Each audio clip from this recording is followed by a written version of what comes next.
தள்ளுபடி அத்தனை பேரும் அல்லும்படி 6 முதல் 60% வரை ஆடி தள்ளுபடியுடன் சூப்பர் சரவணா ஸ்டோர்ஸ், சென்னை, மதுரை, கோவை.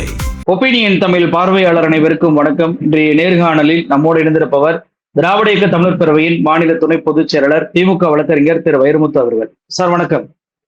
வணக்கம். நேற்றைக்கு தஞ்சையில் நடந்த அந்த ஆர்ப்பாட்டத்தில் பெண்களை உதயநிதி அவர்கள் இழிவாக பேசிவிட்டார், கொச்சையாக பேசிவிட்டார் அப்படின்ற பெயர்ல இன்றைக்கு காலையிலேயே உதயநிதி அவர்களுடைய வீட்டிற்கே போலீஸ் சென்று அவரை உடனடியாக கைது செய்கிறோம் என்று அறிவித்து தஞ்சாவூர் வரைக்கும் அவரை வாகனத்திலேயே கொண்டு செல்வதை பார்க்க முடியுது. திரைக்கும் நீதிமன்றம் அவரை கைது செய்யக்கூடாது, நாங்க அவசர வழக்காக எடுக்கிறோம் என்று சொல்லியும் கூட கைது பண்ணாங்க. ஆனா கோர்ட்ல போகும்போது நாங்க அவரை கைது செய்ய நினைக்கல, ரிமாண்ட் பண்ண விரும்பல அப்படின்ற மாறுபட்ட தகவலை தாவேக்காவுடைய வழக்கறிஞர்கள் சொல்லியிருப்பதை பார்க்க முடியுது. எப்படி பார்க்கிறீங்க? இப்ப போலீஸ் கிட்டத்தட்ட அரியலூர் வழியாக தஞ்சாவூர் போகாம திருச்சி வழியாக தஞ்சாவூர் போவதாக அந்த ரூட்டை மாத்தினாங்க, லேட் ஆக்கணும் அப்படின்றதுக்காக. இப்போ அந்த தஞ்சாவூருக்கே போகாம தஞ்சாவூர்ல இருந்து 22 கிலோமீட்டருக்கு முன்னாடியே யூட்டர்ன் அடிச்சு செங்கிப்பட்டி அப்படின்ற காவல் நிலையத்துக்கு உதயநிதி அவர்களை கொண்டு சென்றிருக்கிறாங்க. ஒரு எதிர்கட்சி தலைவரை இவ்வளவு தூரத்திற்கு அழைக்க வேண்டிய தேவை என்ன இருக்கு? நீதிமன்றம் இன்றே விடுவிக்க வேண்டும் என்று சொன்ன பிறகு உங்க காவல்துறை நடந்து கொள்வதை, விஜய் அரசு நடந்து கொள்வதை எப்படி பார்க்கிறீங்க? அதாவது பொதுவாக இது போன்ற ஒரு அவதூறு பேச்சுக்கு கைது நடவடிக்கை என்பதே அவசியம் இல்லை. இதைத்தான் தொடர்ச்சியாக நாங்கள் வலியுறுத்தி வருகிறோம். எப்போதுன்னா ஏதோ உதயநிதி கைதுக்காக இல்லை. முதலில் முன்னாள் அமைச்சர் அனிதா ராதாகிருஷ்ணன் கைதா இருக்கட்டும், ஜென்சி இளைஞர்கள் கைதா இருக்கட்டும், தொடர்ச்சியாக நாம் சொன்னது அதுதான். விளாத்தியுள்ள சட்டமன்ற உறுப்பினர் மார்க்கண்டேயன் கைது, எல்லா இடத்துலயுமே சொன்னது என்னன்னா, ஒருவருடைய பேச்சுக்காக நீங்க அவர்களை இவ்வளவு தூரம் கைது செய்ய வேண்டிய அவசியம் இல்லை அப்படிங்கிறதா தொடர்ச்சியாக சொல்லப்பட்டு வந்த வாதம். அது நீதிமன்றத்தாலும் ஏற்றுக்கொள்ளப்பட்டது. ஏன்னா அனிதா ராதாகிருஷ்ணன் அவர்கள் சிறைச்சாலைக்கு அனுப்பாம நீதிபதி அதே நாளிலேயே அவர் பிணையில விடுவிச்சாங்க. காவல் நிலைய பிணை கொடுக்கணும் அப்படின்னு சொல்லி ஸ்டேஷன் பெயில அவர் ரிலீஸ் பண்ணாங்க. மார்க்கண்டேயன் அவர்கள் மட்டும்தான் சிறைக்கு அனுப்பப்பட்டார். இன்றைக்கு அவருமே பாத்தீங்கன்னா பிணையில் வெளியே வந்துவிட்டார். அதே போலதான் ஜென்சி இளைஞர்கள் அறிவானந்தமா இருக்கட்டும், இவர் கோகுலா இருக்கட்டும், அவர்கள் வழக்குகளில் இதேதான் நடந்தது. ஆக இப்படி இருக்கிற சூழலில் நாளைய தினம் சட்டப்பேரவை பட்ஜெட் கூட்டத்தொடருக்காக தொடங்க இருக்கிற நிலையில் பட்ஜெட், இந்த தாவேகா அரசினுடைய முதல் பட்ஜெட் என்பது நாளைதான் தாக்கல் செய்யப்பட இருக்கிறது. இந்த நிலையில் எதிர்கட்சி தலைவர் உதயநிதி அவர்கள் அவையிலே இருந்தால் அவரை சமாளிக்க முடியாது என்று விரும்பி அவர்கள் என்ன நினைக்கிறாங்கன்னா, அவரை இந்த ஆர்ப்பாட்ட பேச்சை காரணம் காட்டி அவரை கைது செய்ய வேண்டும். இன்னொன்று பாத்தீங்கன்னா, இதுல இந்த வழக்குகளுக்கான எந்த முகாந்திரமும் அவருடைய முறையிலேயே இல்லை. ஏன்னா அவர் எந்த ஒரு தனிப்பட்ட நபரையும் பற்றி அவர் பேசல. அவர் ஒரு குறிப்பிட்ட கருத்தை தெரிவிக்கும் போது கூட்டத்திலிருந்து சிலர் சொல்றாங்க, ஒரு பேரை சொல்றாங்க. அந்த பேரை அதை நீங்க இவருடைய பேச்சோடு தொடர்பு படுத்த முடியாது. அது மக்களில் கீழே இருந்தவர்களிருந்து வந்த ஒரு எதிர்வினை.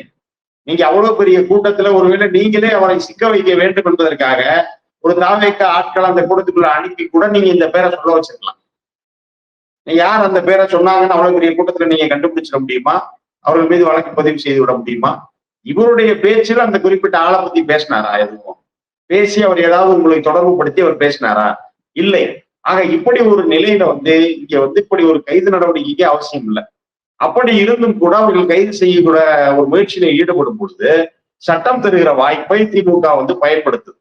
உடனடியாக உயர் நீதிமன்றத்தில் முறையீடு செய்கிறது. நம்முடைய பழைய ஸ்டேட் பிபி அசன் முகமது ஜின்னா அவர்கள் அந்த முறையீட்டை கொடுக்கிறார்.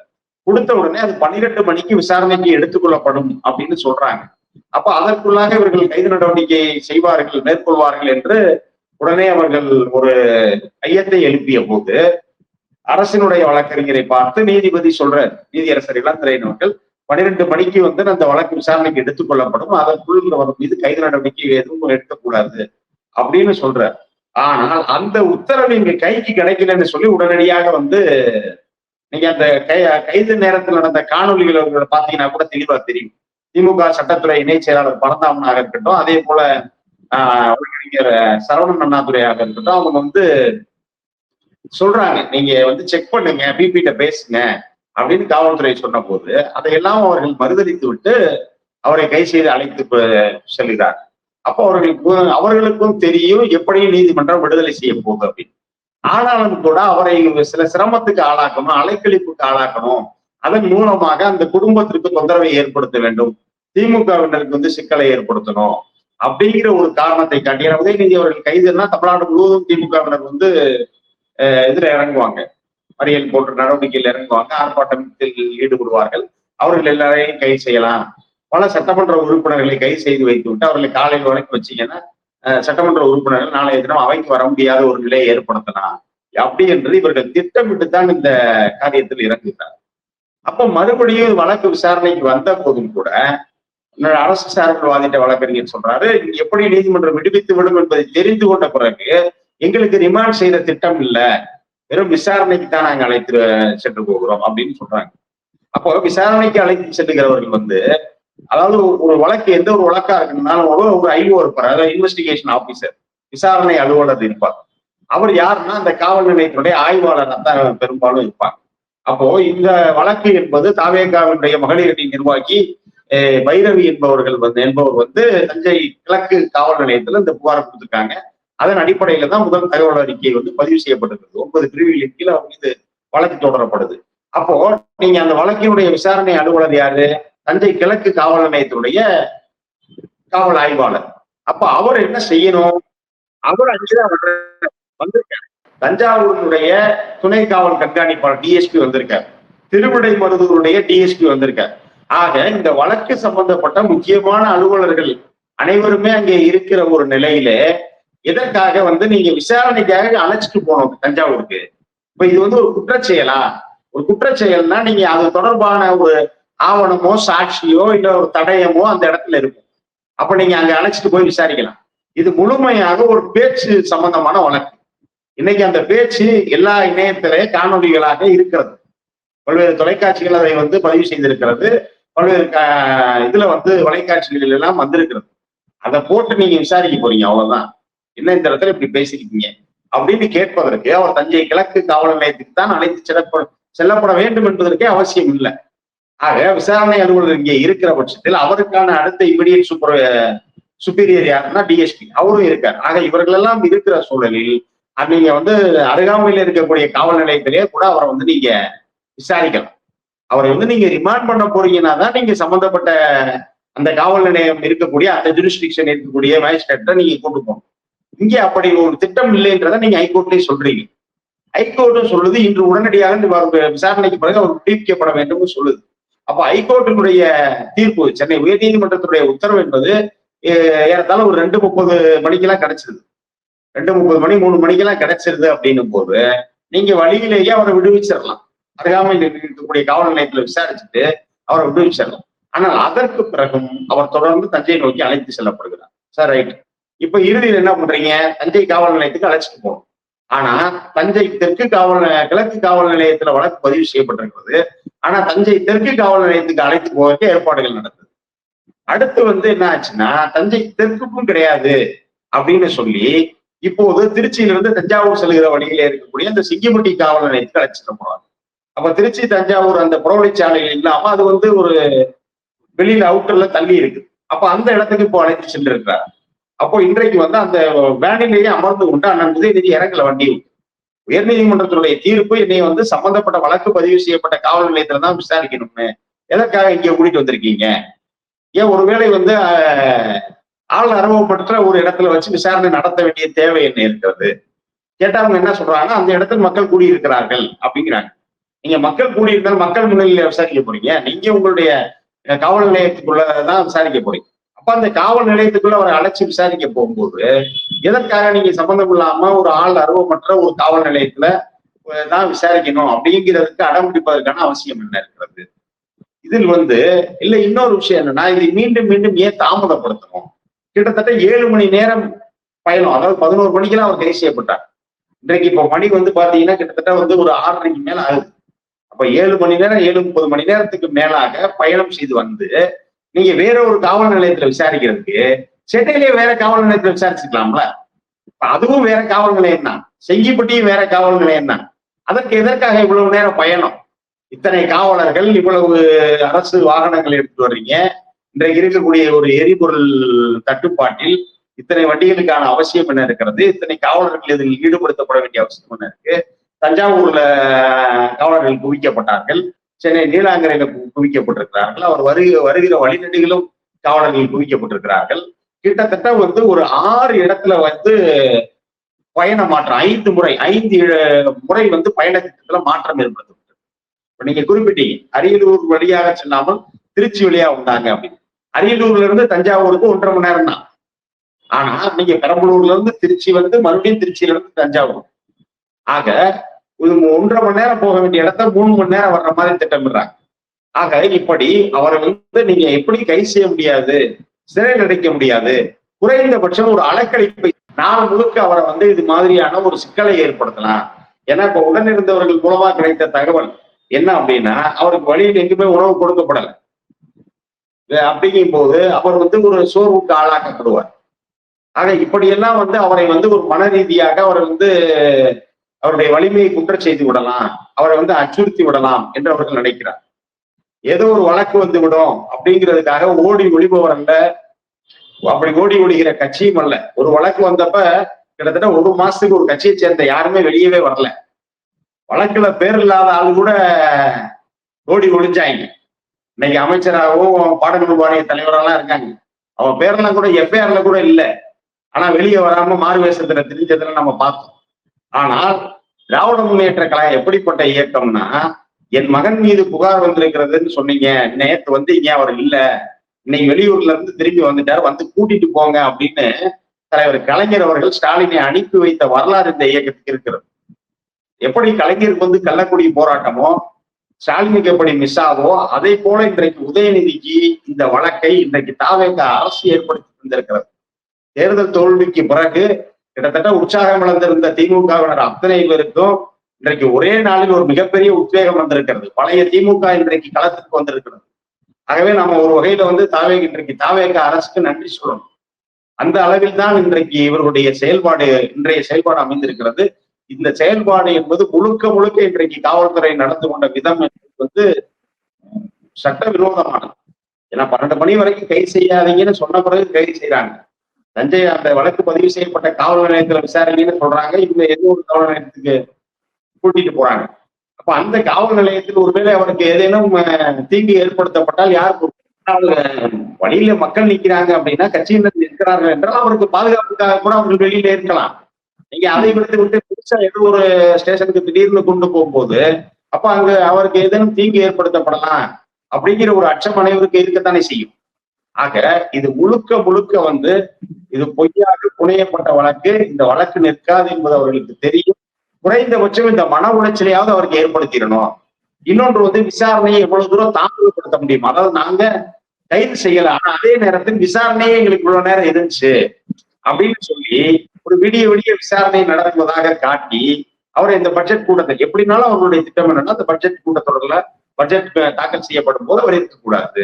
எல்லாரும் போன பிறகு காலி கிரவுண்ட பார்த்து பேசின மாதிரி ஒரு ஆக்ஷன் ஒண்ணு காமிச்சார். அந்த ஆக்ஷனுக்கான ரியாக்ஷன் எங்க எதிர்கட்சி தலைவர் அவைக்குள் போகும்பொழுதுதான் அன்னைக்கு அவரை காட்டிய ஆக்ஷனுக்கு ரியாக்ஷன் இருக்கும். அந்த ரியாக்ஷனை பார்த்து படுகிற அச்சம் அவர் என்ன செய்து விடுவார்கள் சட்டப்பேரவைக்குள்ள ஏன்னா கிட்டத்தட்ட இன்றைக்கு ஒரு 70-75 நாள் ஆட்சியிலே முற்றிலுமாக தமிழ்நாடு சீரழிந்த நிலைக்கு ஆளாக்கி இருக்கிறது. மாற்றம் என்ற பெயரில் வாக்களித்த மக்களுக்கு இன்னைக்கு புலம்ப ஆரம்பிச்சிட்டாங்க. ஆக இதையெல்லாம் மறக்கடிப்பதற்கு இன்றைக்கு உதயநிதி மீது இப்படி ஒரு கைது நடவடிக்கையை மேற்கொண்டால் இது எல்லாத்தையும் மக்கள் மறந்துடுவாங்க அப்படின்னு அவர் நினைக்கிறார். இது மாற்றம் அப்படின்னு இன்னைக்கு தெரியுது. இது விஜய் ஆட்சியா ஜெயலலிதா ஆட்சியா அப்படிங்கிற ஒரு எண்ணம் இப்ப வருது. இது மாற்றம்னா இல்ல, இது ஒரு ஆண் ஜெயலலிதா தான். அதாவது அன்னைக்கு அந்த அம்மா இதுதான் எப்படி இது போன்ற கைது நடவடிக்கையில் ஈடுபடுவார்களோ அதை போலத்தான் இந்த ஆட்சி தொடர்ச்சியா ஈடுபடுகிறார்கள். இப்படி மக்கள் உணர்ந்து கொண்டு பேச தொடங்கியதன் விளைவுதான். அதை கண்டு இவர்கள் பயப்படுவதன் காரணமாகத்தான் இது போன்ற ஒரு நடவடிக்கையை எடுத்து விட்டால் இது இந்த பேச்சை நம்ம திசை மாற்றி விடலாம் என்று அவர்கள் நினைக்கிறார். இப்போ உதயநிதி அவர்களுடைய பேச்சு நீங்க சொல்வதை போல அதுல எதுவுமே யாரையும் குறிப்பிட்டு அவர் பேசவே இல்லை, எந்த ஆபாச சொற்களையும் அவர் பயன்படுத்தவே இல்லை. ஆனா பெண்களை இழிவுபடுத்தி விட்டார் என்று தொடர்ச்சியாக தேசிய ஊடகங்கள் அதிகப்படியாக அந்த வீடியோவை பரப்பினதை பார்க்க முடிந்தது. ஸ்டாலின் அவர்கள், அதாவது ஜூனியர் ஸ்டாலின் அவர்கள் அப்படின்னு சொல்லி போட்டு தேசிய ஊடகங்கள் ஏன் இவ்வளவு தூரத்திற்கு அலறுகின்றன? ஒருவேளை அந்த சனாதனம் பிரச்சனையால் இன்னும் அந்த தேசிய ஊடகங்கள் தனிப்பட்ட முறையில் பாதிக்கப்பட்டிருக்கின்றனவா அப்படின்ற கேள்விகள் வருது. இன்னொரு பக்கம் முன்னாள் முதலமைச்சரான ஸ்டாலின் அவர்களும் ஒரு அறிக்கையை வெளியிட்டிருக்கிறாங்க. தாவேக்கா இதே போல அராஜகம் போக்குல நடந்துச்சுன்னா அது அழிஞ்சு போயிடும் அப்படின்னு சொல்லிட்டு. உதயநிதி அவர்களை பொறுத்த வரைக்கும் தப்பான ஏதாவது வார்த்தை சொன்னா அவர் அதை திரும்ப பெற்றுக்கொண்டு மன்னிப்பு கேட்கக்கூடிய ஒரு இயல்புடையவர். ஆனா அவர் அந்த விஷயத்துல எதுவுமே தப்பாவே சொல்லல. ஆனா அவர் தப்பா பேசியதாக சில அரசியல் கட்சி தலைவர்கள் முன்முடிவோடு சில அறிக்கை விட்டுருக்காங்க அப்படின்னு சொல்லிட்டும் தன்னுடைய அறிக்கையில குறிப்பிட்டிருக்கிறார். இங்க முன்னாள் திமுக கூட்டணி இருந்த விசிகாவா இருக்கட்டும், கம்யூனிஸ்டுகளாக இருக்கட்டும், முஸ்லீம் லீக்கா இருக்கட்டும், அத்தனை பேருமே பெண்களை இழிவுபடுத்தி விட்டார், இது வன்மையா கண்டிக்கத்தக்கது அப்படின்ற மாதிரியான அறிக்கைகளை வச்சுக்கிறாங்க. ஸ்டாலின் அவர்களுடைய இந்த அறிக்கை தேசிய ஊடகங்கள் அலறுவதற்கான அந்த காரணம் எப்படி பாக்குறீங்க? ஒரே ஒரு செய்தி தான் முழுக்க சொன்னதற்கெல்லாம் ஆதாரம் இருக்கிறதா? இதற்கு எல்லாமே காணொலி தான். நேரடியா அவர் யாரையும் இழிவுபடுத்தி பேசியதற்கு, அவர்களுடைய மரியாதைக்கு பங்கம் விளைவிக்கிற அளவுக்கு அவர் பேசியதற்காக ஏதாலும் ஆதாரம் இருந்தால் சொல்லலாம்.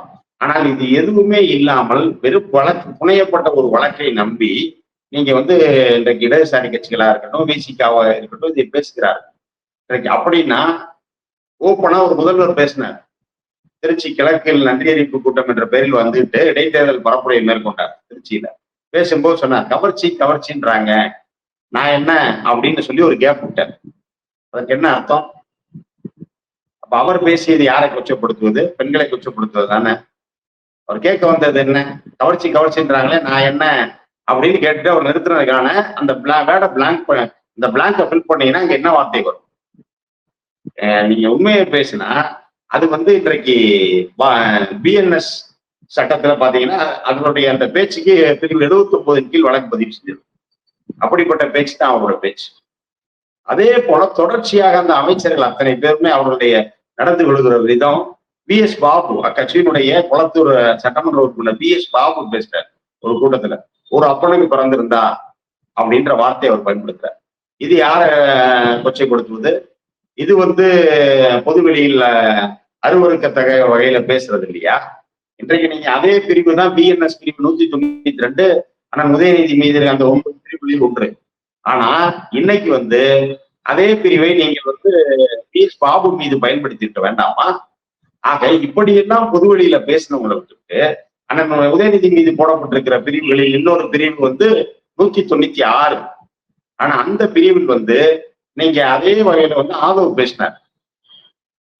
ரவுடியாடா 6 மாசத்துல காட்டுறோம்டா யார் ரவுடின்னு என்று பேசினார். அது அமைச்சர் ஆதவ் அர்ஜுனா மீது பிரிவு 196 பயன்படுத்தப்பட்டு இருக்க வேண்டும். ஆக இப்படியெல்லாம் நடப்பதை விட்டுவிட்டு நீங்கள் எந்த ஒரு ஆதாரமுமே இல்லாமல் நீங்கள் விஜய் அவர்கள் மீது இப்படி ஒரு 9 பிரிவுகளின் கீழ் வழக்கு தொடர்ந்து அந்த 9 பிரிவுகளில் ஸ்டேஷன் பெயில விட முடியாத நான் பெயிலபிள் செக்ஷன் இருக்கு. அப்போ நான் பெயிலபிள் செக்ஷன் இருக்கிற பட்சத்தில் நீங்க எப்படி நீதிமன்றத்துல சொல்றீங்க இந்த மாதிரியான நாங்களே பெயில விட்டுருவோம், நாங்க ரிமாண்ட் பண்ணல அப்படின்னு சொல்வதற்கு உங்களுக்கு அதிகாரம் யார் கொடுத்தது? போட்டிருக்க செக்ஷன் நான் பெயிலபிள் செக்ஷன். ஆனா நீங்க எப்படி ஒரு உறுதிமொழியை நீங்க முன்னாடி கொடுக்குறீங்க? அப்ப நீங்க தவறாக போட்டீங்கன்றதை நீங்களே ஒத்துக்கிட்டீங்களா? அப்போ நீங்க வேண்டுமென்றே அவரை போட்டீங்க, நான் பெயிலபிள் செக்ஷன்ல அவரை சிறை வைக்க வேண்டும் என்று திட்டமிட்டீர்கள். ஆனால் சட்டத்தின் துணை கொண்டு இது வீழ்த்தப்பட போகுது, நம்மளுடைய திட்டம் அம்பலமாயிடுச்சு அப்படின்னு தெரிஞ்ச உடனே நீங்களாக முன் இதை இது பண்ணிக்கிறீங்க. அப்படித்தானே அர்த்தம் அதுக்கு? இல்லை அதே மாதிரி சிறப்பு பிரிவுகள், சிறப்பு சட்டங்கள் இருந்ததுன்னா அதுக்கு நீங்க அதற்கான நீதிமன்றத்துக்கு தான் போகணும். அதுக்கு நீங்க ஸ்டேஷன் பெயில விட முடியாது. ஐடி ஆக்ட்ல போட்டிருக்கீங்க ஒரு பிரிவு 67. அதே போல பெண்கள் துன்புறுத்தல் தடை சட்டத்துக்கு போட்டிருக்கீங்க. ஆக இதுக்கெல்லாம் நீங்க ஸ்டேஷன் பெயில் கொடுக்க முடியாது. ஆக இப்படியெல்லாம் இருக்கிற சூழலில் எப்படி நீங்கள் இதை செய்தீர்கள், செய்துவிட்டு இன்றைக்கு எப்படி அதை சமாளிக்கிறீர்கள் அப்படிங்கிறதா ஒரு கேள்வி. ஆக இந்த இடத்துல இது முழுக்க அவர்களுடைய வெறுமனை ஒரு பொய்யாக புனையப்பட்டது. அப்ப அதனுடைய உண்மை தெரியாம இன்னைக்கு எதிர்முகாமில் இருக்கக்கூடிய பாஜகவை சேர்ந்த குஷ்புவோ தமிழிசையோ காங்கிரஸை சேர்ந்த ஜோதிமணியோ பேசுவதை கூட விட்டு விடலாம். ஆனால் இடதுசாரி இயக்கங்களும் விசிகாவும் எப்படி இதை இந்த காவல்துறையினுடைய இந்த நடவடிக்கைகளை ஏற்றுக்கொண்டு பேசுகிறார்கள். இன்னைக்கு இதற்காக இன்றைக்கு தாவேகா மகளிர் அணி ஆர்ப்பாட்டம் நடத்துகிறார். ஆனா தாவேகா இன்றைக்கு எதற்கெல்லாம் போராடி இருக்கணும்? நீட்டுக்காக தாவேகா என்ன போராடிச்சு ஆட்சிக்கு வந்த பிறகு? மேகதாது அணைக்காக ஏதாவது போராட்டம் நடத்தியதா? இது எதுவும் நடத்தாம இன்னைக்கு இந்த விஷயத்துல மட்டும் நீங்க தமிழ்நாடு தழுவிய அளவில் போராட்டம் நடத்துகிறீர்கள் என்றால் உள்ளபடியே இது ஒரு அரசியல் பிரச்சனையா ஆக்கணும் அப்படிங்கிற எண்ணம் உங்களுக்குத்தான் இருக்கிறதே தவிர அவர் பேசியதில் எந்த தவறும் இல்லை, அதற்கான ஆதாரமும் இல்லை என்பதுதான் உண்மை. நிகழ்ச்சிகளை கொண்டு பல்வேறு தகவல்களை நம்ம நேற்று பெறுகிட்டீங்க. ரொம்ப நன்றி. வாய்ப்புக்கு நன்றி. வணக்கம்.